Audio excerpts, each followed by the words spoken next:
The United States currently has 62 different protected areas labeled national parks. The first and maybe most recognizable is Yosemite National Park, signed into law by Ulysses S. Grant in 1875. In 2017, parks crushed visitation records with over 84 million visitors. These parks, filled with unbelievable landmarks and countless miles of trails, draw novice and experienced outdoors people alike. It is no wonder, with all the visitors with varying experience in the outdoors, that people go missing among the wildlife.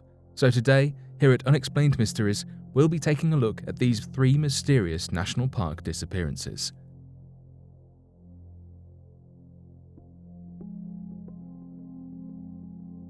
Derek J. Luking. Don't try to follow me. Those are the final words of 24-year-old Derek J. Luking.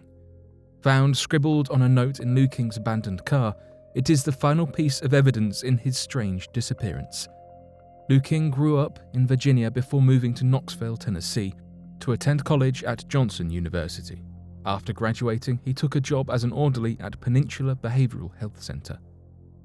Described by his roommate as having a servant heart, it raised a red flag when Luking failed to show up for work on the morning of March 15, 2012. This uncharacteristic behavior caused Luking's family to leave Virginia for Tennessee to look for him immediately. A quick search of his computer found searches for the nearby Smoky Mountain National Park as well as reservations for a hotel. The hotel, located in Cherokee, North Carolina, had footage of Luking leaving his room on March 17th, 2 days after he failed to show up for work.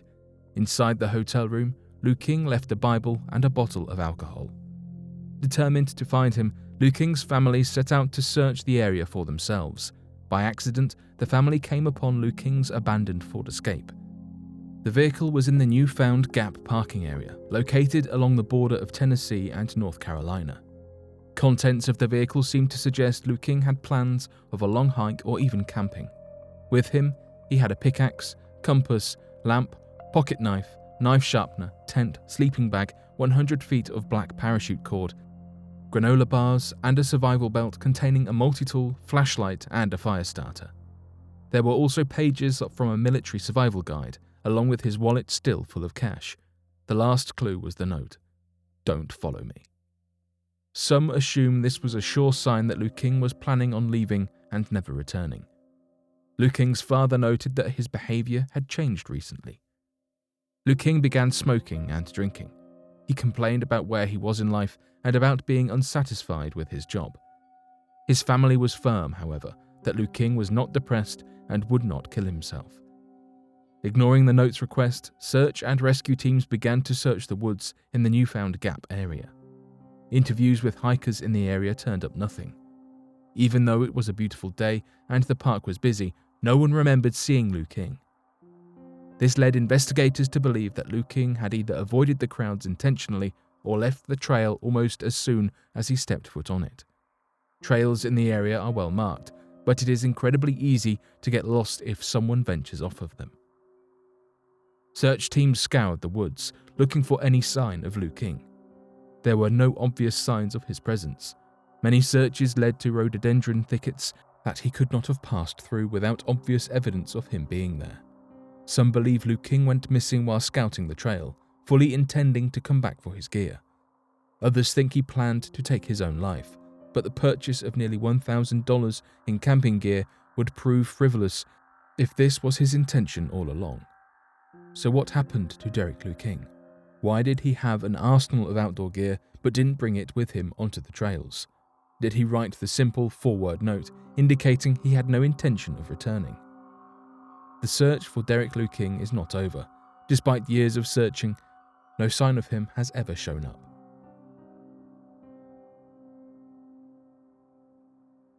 Mitchell Dale Stelling. On June 20th, 2013, 51-year-old Dale Stelling, his wife Deneen, and his parents were vacationing in Mesa Verde National Park in Colorado.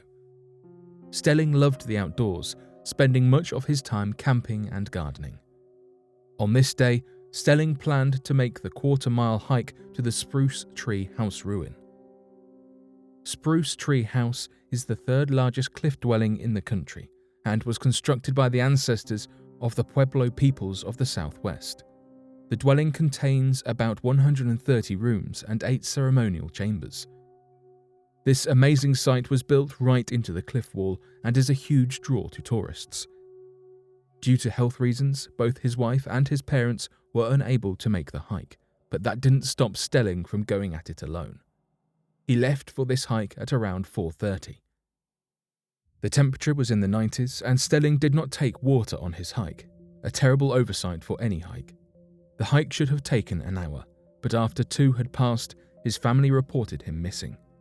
At first, the family was told to give him more time.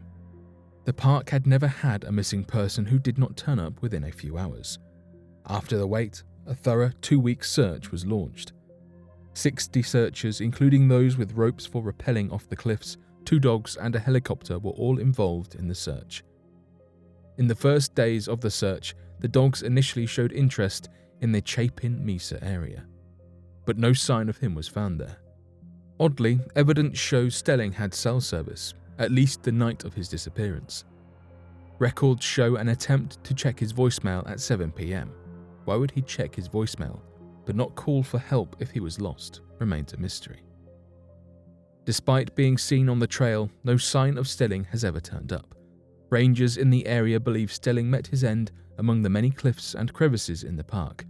They state that much of the park is uncharted and therefore off-limits. Stelling's case remains open, although Stelling's wife, Deneen, claims it has never been thorough enough for her liking. Deneen has visited the park 3 more times over the years, hoping for new answers that have never come.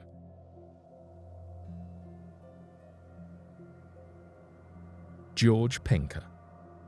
Yosemite National Park is famous for its amazing waterfalls, deep valleys, and ancient sycamore trees. Located in the Sierra Nevada mountains in central California, the park draws 4 million visitors every single year.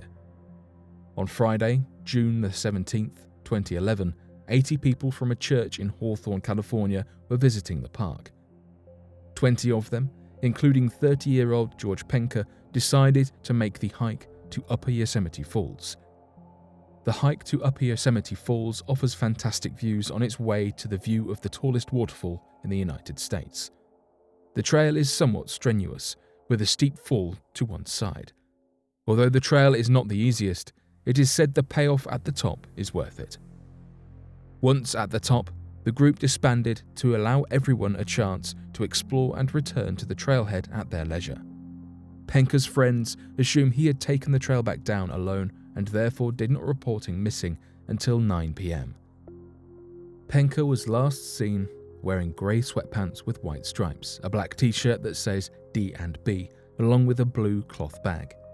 Searches for Penker started almost immediately, with full-fledged searches beginning the following morning. In all, 105 people, a helicopter, and 6 dogs were all involved in the search. Fellow churchgoers stated that Penker was in good spirits on the whole trail and seemed to make the hike without much trouble, though no one could pinpoint where they saw him last. The National Park Service website states the following about the trails.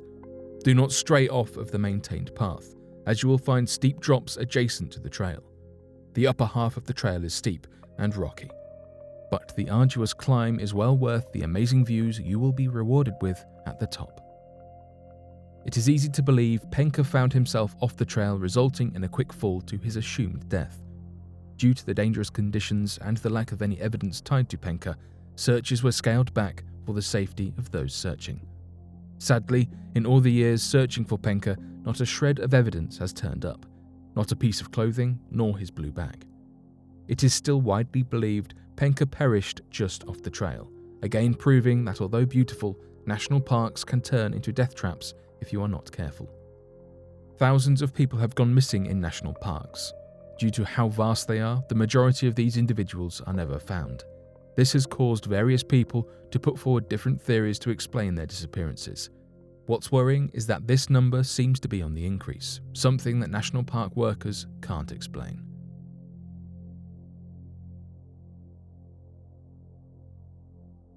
But what do you make of these mysterious disappearances? Be sure to let us know your thoughts in the comment section below and help us by growing this community while working to solve these unexplained mysteries. Thank you for watching, and don't forget to subscribe for more videos.